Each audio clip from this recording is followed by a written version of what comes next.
في كتابه الكريم بعد أن أقول أعوذ بالله من الشيطان الرجيم يا بني إنها إن تك مثقال حبة من خردل فتكن في صخرة أو في السماوات أو في الأرض يأتي بها الله إنّالله لطيف خبير رب اشرح لي صدري ويسر لي أمري واحلل عقدة من لساني يفقهوا قولي اللهم ثبتنا عند الموت بلا إله إلا الله اللهم اجعلنا من الذين آمنوا وعملوا الصالحات وتواصوا بالحق وتواصوا بالصبر آمين يا رب العالمين. In today's khutbah, I'll try to talk about the 16th ayah of Surah Luqman. And in this ayah, Allah Azza wa Jal is now continuing the conversation he was having with his son, that Luqman was having with his son after the intervention that Allah had of the two ayat before. In this ayah, Allah Azza wa Jal says, Ya bunayya, my beloved son, or my young son. So before the advice is given, again, love is expressed. And that's important because we saw before when Allah was describing how he spoke to his son, how Luqman spoke to his son, the first time he spoke to him, he said, Ya bunayya la tushrik billah. My beloved son, my little son, don't do shirk with Allah. Now he's saying it again, Ya bunayya, my beloved son, my young boy. So the idea being, it's not enough to express love once. And it's not enough to give advice lovingly one time and say, well, first time I spoke to him, it was lovingly. Now he gets it. Now I need to get tougher. The idea is to kind of reinforce that advice is given, and especially advice pertaining to deen is given, in the most loving, gentle of contexts. The problem is, when you give advice related to Allah in a harsh way, then the harshness gets associated with the deen. Right? So in the child's mind, whenever mom or dad talk to me about Allah, they're mad. So that easily gets, the osmosis happens. It's not they that are mad. It's this religion that just makes everybody angry. Because every time my parents talked to me about religion, they were angry. So there's a confusion easily happening in the mind of a child that they're thinking that the parents' rage or the parents' upsetness is actually coming from Allah Himself.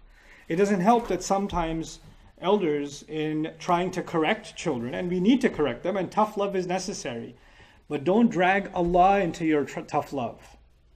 Right? So if you're mad at your child, say, Allah will punish you for this. Wait, hold on. You wouldn't even say that to an enemy.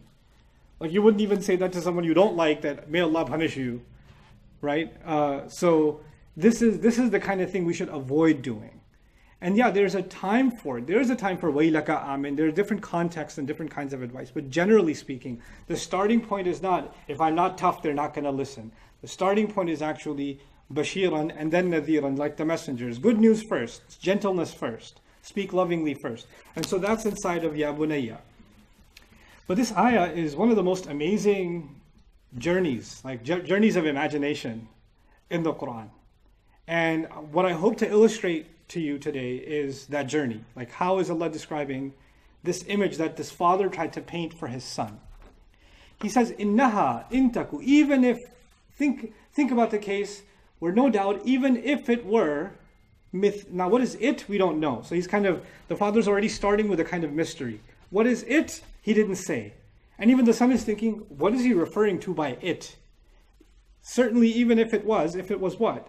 In taku, even if it happened to be miskale habbetin, if it happened to be the weight of a single mustard seed. And what I want you to do after this khutbah is done is Google what a mustard seed looks like and how big it is and how much it weighs.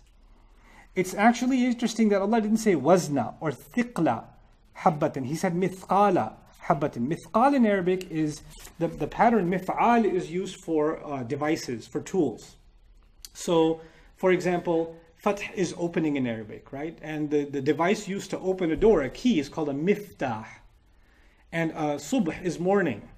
And the device that makes you emulate the light of the morning at night is a lamp, so they call it a misbah from subh. The same way, a device or a standard that's used to figure out how much something weighs is called a mithqal or a mizan, right? These words, that when they start with a me like that, they are an illustration of some kind of a device or a tool or something they use for a purpose. It comes in handy. Well, you know how a weighing scale would be called a mithqal. But you know how we measure sometimes in America, we measure in pounds and ounces and things like that. And in England, they measure in kilograms and grams, right? The metric system. those systems of measurement would be called miskale. Okay, their means, those standards are something by which we measure. Now Allah here says miskale habbetin, which is strange because miskale means the standard of measurement, the standard by which you would measure a single seed of mustard, a mustard seed. Now the thing about that is there is no practical way, especially at the time the ayah was revealed, and even now, nobody says, hey, I want to know how much a mustard seed weighs. So somebody said, give me a cup of mustard seed, give me half an ounce, give me a pound, give me a kilogram, half a kilogram. You'll either weigh it in volume, how much is this bag of mustard seed, or you have a standard weight of some heavy kind, right? But here Allah is saying, He's mentioning a standard which human beings don't use. So why would He call it a standard? Because we only think of a standard when everybody's using it, right? So from the very beginning, the Father is talking to the Son about a standard that doesn't exist in human measurement. It's too small. It's too refined for human beings to have any use for it. Miskale habbetin, the standard weight of a single seed. And habba with the ta marbuta at the end is, this is the mufrad form of hab. Hab means seed. But it's ism jins, it could be seed in general, right? But when you say a single seed, a single grain seed, that's called a habba. The ta marbuta does that. Then he says min hardalin. Now, the hardal, which I translated as mustard seed, it can also be looked at, this is not just min bayaniya, it can actually be habbatin min hardalin. It's interesting that the word hardal as a verb was used when they had a palm tree, and palm trees, they're waiting for the dates to get ripe. But sometimes because of wind or some animal hit the tree or something, some of the dates that were not fully ripe yet, they haven't reached their color yet, they fall off, right? And the dates that fall off, nobody cares about them. Because people want to come to the palm tree, the gardener will just clean those off and get rid of them. He's not going to take the seed out of those because they haven't matured yet. What's he want the seed out of? The ones that have matured. You understand? Hardal is actually also used, or muhardil was used actually, for the seeds or the premature fruits that fell off the palm tree that were basically cut off or cut aside. And when they would, cut up an animal, hardal al-lahma. So when they would cut up an animal and they're making you can think of minced meat or something like that. Like a really small piece of meat.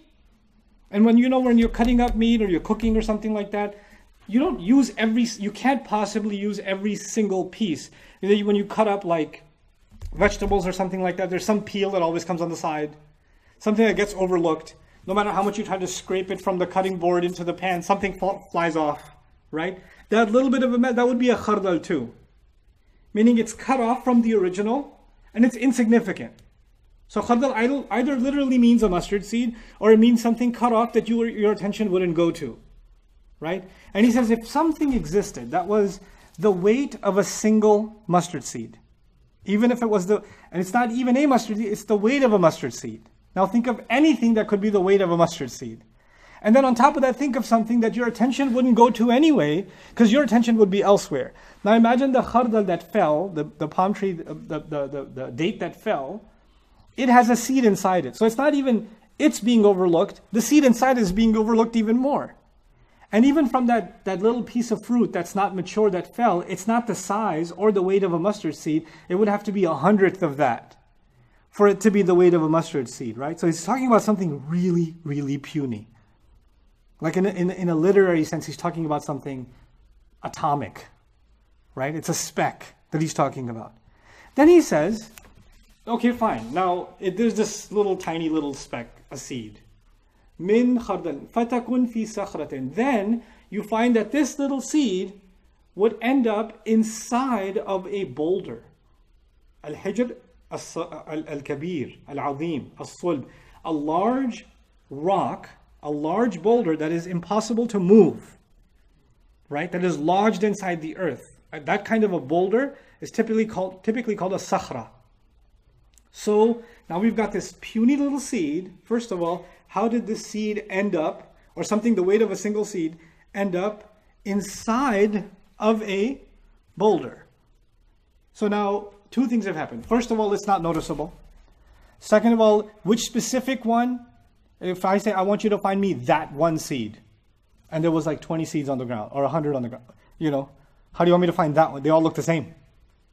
Then on top of that, find me that one seed that is inside the middle of a what? A boulder.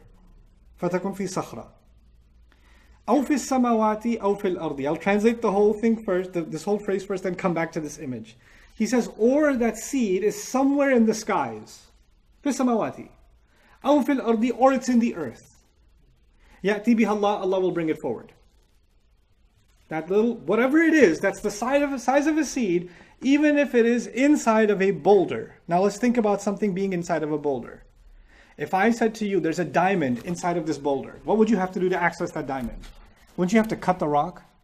Wouldn't you have to start smashing the rock?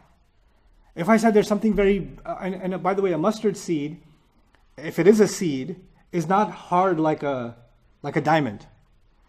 So if you hit a diamond, it won't smash. But if you hit the seed, it can get crushed. It's puny to begin with. And it's not a hard solid. But it's inside of a rock. So the one who's cutting that rock would have to be extremely careful in cutting it open. Now imagine the task of cutting open a boulder to find a single piece of seed. Even if you were able to cut the boulder precisely into two halves, does that mean it's going to be right on top? No, you would have to cut this boulder into so many tiny, tiny, tiny, tiny little pieces, almost to the point where it's the size of the boulder, but in pieces that are the same size as the mustard seed. How possible is that for human beings? And what kind of force would that take? And by the way, even if we did try to do that, we'd have to blow up the whole thing, right? Or we'd take a drilling machine or something and crack away at it. And if we were to do that, then what would happen in the end? We'd end up crushing that seed to begin with. And in all of that mess, even if the seed was there, it'd be covered in the dust and the dirt of the rock and whatever residue from our expedition, we wouldn't be able to find it. We wouldn't be able to see it. And that's the impossible task of finding that seed in the middle of a rock. But Allah says no. But what about, it could be inside that rock, but it could also be somewhere in the skies. How many skies are there? 7. We barely have access to the first one. Now this seed could exist somewhere in the 7 skies. It could be inside of a rock that's part of a meteor traveling somewhere billions of light years away. And we have no idea. We can't even imagine this speck existing somewhere. I want you to think of what Sahib was telling me today. I want you to think of a drop of water that you spill into the ocean. A drop that you drop from your cup, it went into the ocean. And somebody's asking you to recover that drop. Find me that exact drop. Right? And this is the kind of impossibility that's being painted here. He's asking his son to imagine this tiny little thing that is impossible to even recover from inside of a boulder. But then let's imagine, okay, at least you've zeroed in on the location. It's inside this boulder. Even then it's an impossible mission. But no, it could be anywhere in the universe. It could be anywhere even and beyond the first sky. أو في السماوات, a seed. Or, let's go even further, أو في الأرض. Or it could be deep inside the earth. It could be inside. So if you started digging one place in the earth, you could keep digging and digging and digging. Maybe you'll find it in that spot, but it could be 1 inch over and you wouldn't know. Isn't that the case? And it could be anywhere on earth. It could be anywhere under the seas. It could be anywhere in the skies. It could be, what is Allah continuously highlighting? By the way, these are 3 images. The seed could be inside of a rock, it could be in the skies, and it could be in the earth, right? In one case, when he started by something that the eye can't perceive, and the mind wouldn't even go towards. That makes it already impossible. Then on top of that, it's inside of a boulder, which means it's impossible to access. And even if you know where it is, you don't have the strength or the tools or the precision or the means to break the rock open to get to it. You don't have the power to do it. You don't have the ability to do it. And then even if you did have the power to break that, it's somewhere in the skies which you can never even reach. So lack of access, too much distance, the skies, or it's too far deep inside the earth, there's too much darkness down there. There's no light. Impossible on top of impossible on top of impossible. And the point being made is something very, very simple. And what is it? He said it's not even the seed. I keep using the seed as an example. He said even if it is the equivalent weight of a seed.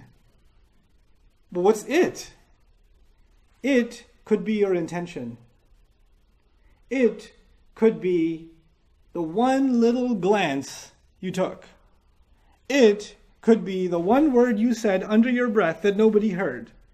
It could be a secret so impossible to find by anybody else because it's been buried away. It could be a good deed. It could be a bad deed. It could be a good thought. It could be a bad thought. It could be a good intention. It could be a bad intention. It could be something that no one has ever even imagined existing that you and I have done, or that you and I have perceived, or you and I have allowed it to influence our actions. It could be that. And Allah says, yeti bihallah. Allah will bring it out. Allah will bring it forward. And this bringing forward is the strange word to Allah. He didn't say Allah knows where it is. He didn't just say that. He said Allah will bring it. So let's explore that a little bit.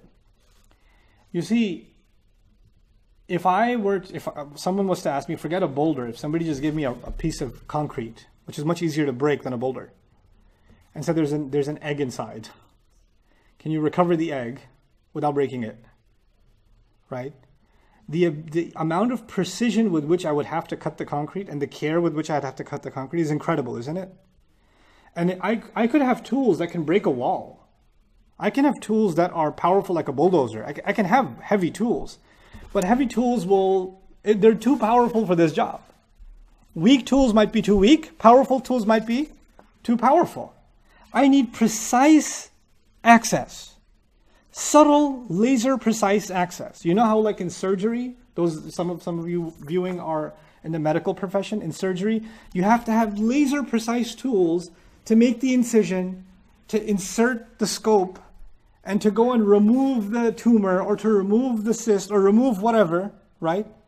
And one little millimeter this way or that way and the person can die or have permanent brain damage or whatever else. You understand?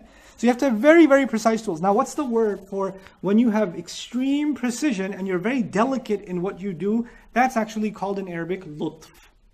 The Arabic word for that is lutf. And look at how this ayah ends. Innellahe latifun khabir. One of Allah's names is latif. Subtle, delicate. Allah is subtle and delicate. Actually, the word lutf has to do with permeating. Like, you know how smoke can go through your clothes? Or dust can go through your clothes? When something is able to pass through something and you won't even realize it, right? Nowadays we're worried about a virus because it can pass through our nostrils and we won't even realize it.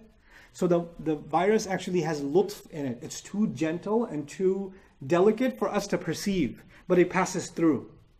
It goes right through, right? Allah's name Latif is so beautiful in this context because it can pass through the layers of rock. Allah's lutf can pass through all the layers of hard rock and get to that one seed that nobody else could have access to. And even if they did find it, they'd end up crushing it. And even if they held it in their hand, they wouldn't know if that is what it is. They wouldn't know. But Allah is Latif. And what's remarkable even above that, so that's Allah's control over space, right? His control over space. But the other name of Allah in this ayah is innellahe latifun khabir. That Allah is fully aware, has full news. And you know what that means? Allah doesn't just know that the seed is there, but Allah knows what seed was planted that was grown, that grew 1,000,000 seeds, and which one of those seeds traveled around, and which one of the seeds got lodged and eventually got surrounded by rock. He knows the story behind the seed that's going in the past, and He knows where that seed is going to end up in the future. He didn't just find it in the present. And that's His knowledge. That's Him being khabir. So in saying the word latif and khabir, the two names of Allah here, it's as if Allah demonstrated, or Luqman is demonstrating to his son, Allah's complete control over space and time. In latif and khabir. It's incredible. And so when he paints this picture for his son, inneha in teku miskale habbetin min hardal fatakun fi sahretin aw fi sama. And then this was just about the rock. Then this seed could be somewhere in the skies, in the unseen realms.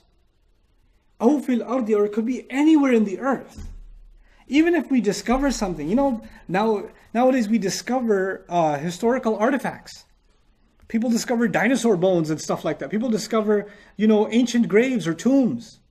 But we don't know the history, do we? We don't know exactly what these people lived like, what their story was. We just found something. But we don't know what it came from, where it's headed, what its value was. We know nothing. We know bits and pieces, clues that we're trying to piece together. Allah is latif in that He knows exactly where it is.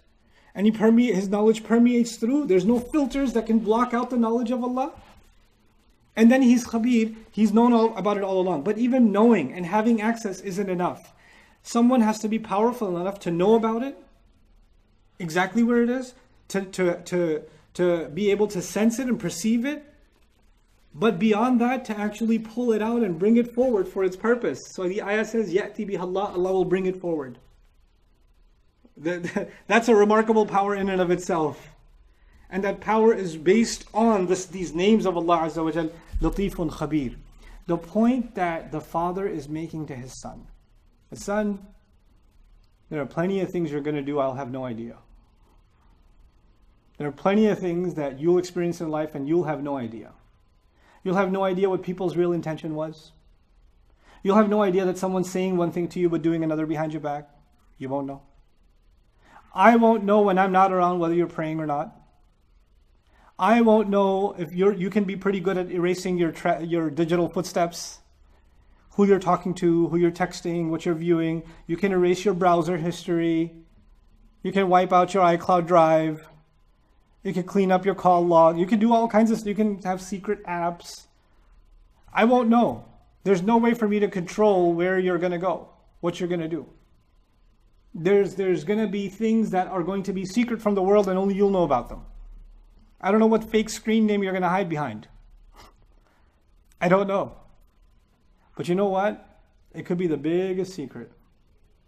It could be that no one will ever find out. It could be hidden and buried away, and you will live and die and no one will ever even imagine that existed. But Allah is going to bring that secret out, because when you think everybody else forgot, you start pretending it never happened. It doesn't exist. I can't be held accountable for it because I never got caught. And He's telling His son, Allah will bring it forward, good or bad. And I highlighted the bad right now, but there's good also.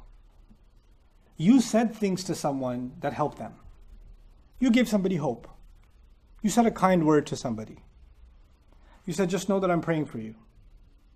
You just put your hand on a friend's shoulder and said, if you ever need me. Just a kind word. You never thought twice about it. You know how the Prophet ﷺ told us that smiling at your believing brother is a kind of sadaqah, is a kind of charity, right? So you see somebody walk by, hey, assalamu alaikum, how are you? Just a genuine smile, that's all. And you went about going to eat your pizza. You didn't think twice about it.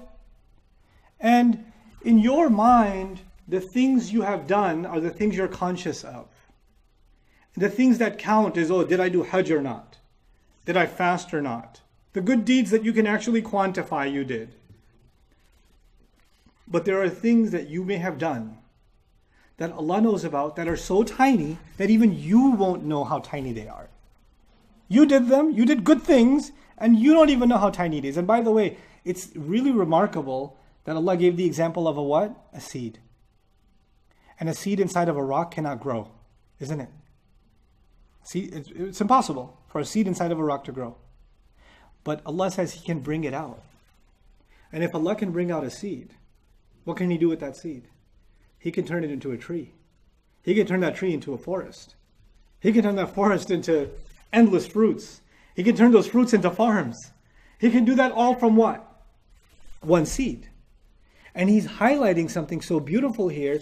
You might start underestimating the value of something good that you do. Because you compare your little seed's worth of a good thing to somebody else's mountain of a good thing. And you say to yourself, man, that person does so much good. I can never do that much good. So my stuff is worth a seed. Well, it doesn't even count. It has no value. Really? It has no value? Where did you get the idea that it has no value? Good or bad? وَمَنْ يَعْمَلْ مِثْقَالَ ذَرَّةٍ. Whoever does the equivalent weight of a single speck of good or bad, يَرَاهُ, they'll see it. They'll absolutely see it. But in this ayah, it's something more. Yeti bihallah, Allah has power over it. Allah will bring it forward, and bringing it forward may not just mean He'll bring it forward on Judgment Day. It could also mean Allah in the most unsuspecting ways. In ways that you will never know the impact of your good deed, and only Allah can know that He can grow your good deed. Allah is teaching this lesson through a father and a son's conversation in order to have, because when children are growing up, one of the things that they are developing is self-respect, a sense of identity, a sense of what is valuable and what is not valuable, right? And it's immature. When they're growing up, that sense is immature. So what is valuable is a certain brand of sneaker. And if you're wearing that certain brand of sneaker, you're more valuable. And if you're not wearing that, then you're less valuable as a person. If you're wearing certain kinds of clothes, you're more valuable. If you're not wearing those kinds of clothes, you're less valuable. If you look a certain way, if you have a certain kind of haircut, if you have a certain kind of phone, if you have a certain kind of device, if you've watched a certain kind of show, you can be with a group of people that have watched it. You're more valuable. Oh, you don't even know what that is? Psh, get out of here. If you have a PS5, you're more valuable. You're still, what? You have a what? A PS3? Are you a dinosaur? Right? You're less valuable. So value gets associated with what people see all around as valuable. Who's ever placed a value on one single seed of mustard that they've never even seen? That is cut off from all the other seeds because it's inside a boulder somewhere. Nobody places value on that. And the father is teaching his son, listen, people put fake value on things all around you. They put fake value on good and bad all around you. I don't want you to lose sight that all of that will disappear. And the only thing that will matter are the things that maybe nobody can see, but Allah always sees. Allah sees your intentions, Allah sees your good deeds, Allah sees your bad deeds. And He will bring them out, even if nobody else does. The good that you do that nobody else thinks is good is still good.